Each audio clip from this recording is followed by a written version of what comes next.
So hi, nice to meet you here. Like, and we're happy to have you in Dubai. I hope like you're enjoying the weather here. First of all, congratulations on the launch of the game. It's going gold now, and I'm a huge fan of Tomb Raider. So I'm actually really excited. Like, I got the chance like to try it and play it. So, can you just tell us about the difficulties or like the challenges that the team faced during the development of the Okay, absolutely. And Shadow of the Tomb Raider, it's the conclusion of a three-game story arc. So there's not only the challenge of making a satisfying story, which is very difficult, but we have to wrap up a three-game arc. So we spent a lot of time doing iterations, versions of the story, first with the structure and testing that, and then really getting the right tone and the right character. We did a lot of variations. I don't know if you've played anything yet, but the opponent, and we don't like to call him a villain, we try to say opponent, is Dr. Dominguez. So we wanted to find the right person who was going to challenge Lara and make sure that she can evolve and really become the Tomb Raider that she's meant to be. So it's all that structure of the character, and also the return of a character called Jonah, who was one of my favorites, and just having more drama around. So not just external conflict like survival, but just interpersonal conflict with the characters. Great. And we noticed like the character, like Lara is changing. She's developing. She's maturing. How did she reach that point? Like, what was the focus on it? Well, the focus on originally was to say, okay, you got to the end of Tomb Raider 2013, where at the beginning she thought, my father is wrong, he believes in all these things, I'm going to go prove that he's wrong, which is a very immature young person attitude. We get to Rise of the Tomb Raider, she wants to prove that he was right, because she learned at the end of Tomb Raider 2013 that some myths are real, and she wants to get proof to redeem her family name. And she realizes that she has to sacrifice the source artifact in Rise of the Tomb Raider to save the world, and now she has no proof. But she's okay with that because she discovers that character is more important than reputation. In Shadow of the Tomb Raider, after finding out that her father was murdered, this is really causing an identity crisis for Lara, because she believed her whole life that her father had committed suicide, and now she realized he was unjustly killed by this group.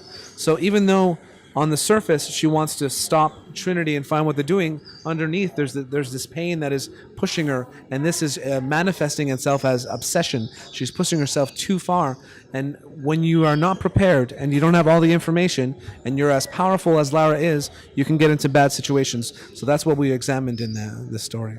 Okay, so we know like with the reboot, like everything like has changed, like when it comes to the story and of course the graphics and Lara herself. What can we expect in the Shadow of the Tomb Raider?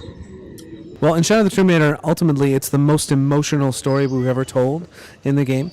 And also, we've expanded exploration. One of the big differentiators we have in this game is the ability to explore, and not only explore socially on the story, meet people and talk to people, which is really expanded in this game, but also explore and really use how those explorations affect the gameplay and stuff like that. So I'll pass it to Heath. Yeah, sure. Give it a little bit of information on it. Yeah, you were mentioning before what challenges did we face. One of the biggest challenges was how do you make a hub?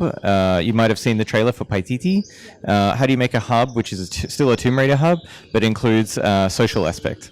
Because normally when she goes to these places, it's abandoned or almost abandoned, maybe just a few remnant of people. What if it's full of people and you have to, how do you deal with that? You can't exactly be destroying things, people's homes, or stealing things from their homes, right? So it's a challenge for us to say, how do we reinterpret hunting, collecting puzzles through the social lens? So that was a big challenge for us. Also, she has new traversal moves. She has underwater exploration. She has rappelling. So that means the environments are not only wider, but they're also deeper and higher as well. So it's actually very challenging to create an environment that is still fun and always offering new gameplay to the player when they move through it.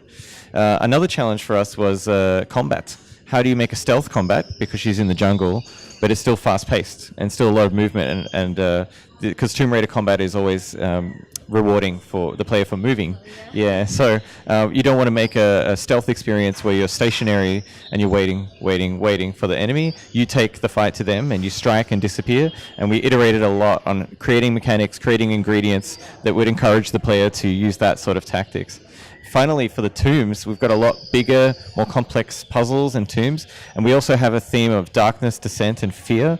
So it's challenging for us to create tomb environments that look deadly, but inviting at the same time. How do you create a spiky hole that tells the player, I want to go towards the spiky hole? Yeah, and since like it's also focused on archaeology and like history and culture and all of that, did you like worked with archaeologists?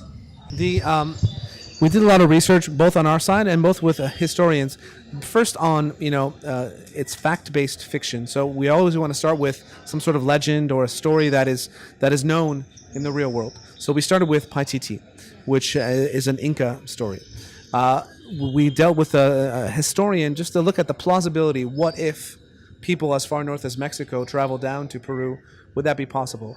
And it was plausible. There's no evidence that it happened, but it was plausible. And then we work with the historians on what would the city be like 2,000 years ago if we merge these kind of cultures together. And that was the big inspiration for Paititi. So where's the fishing district? Where's the market? How is the houses laid out? How would they be built?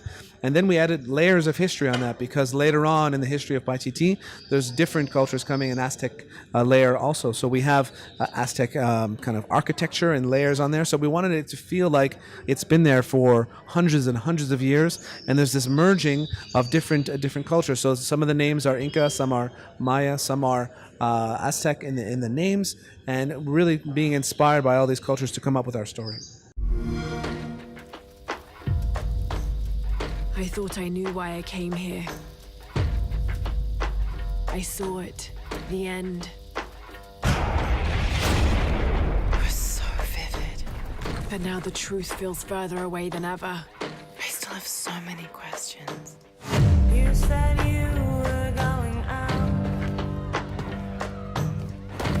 but I heard you through the wall. I said don't go far.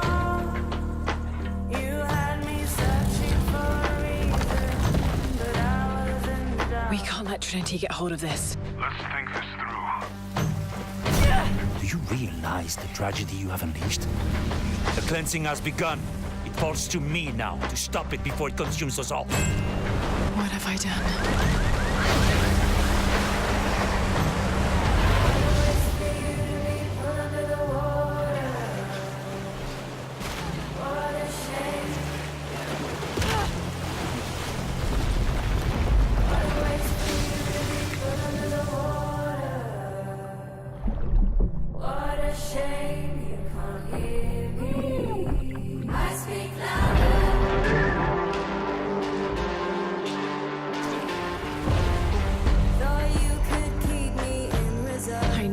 That it's not practical. I know that it's hard to believe.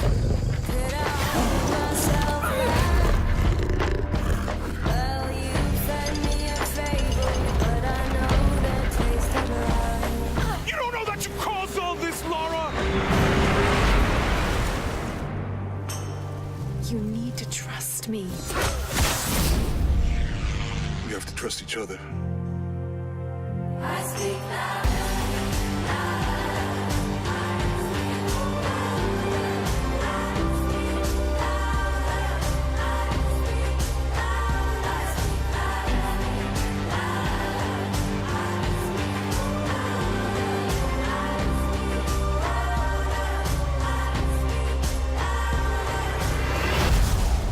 He wants to alter the course of humanity.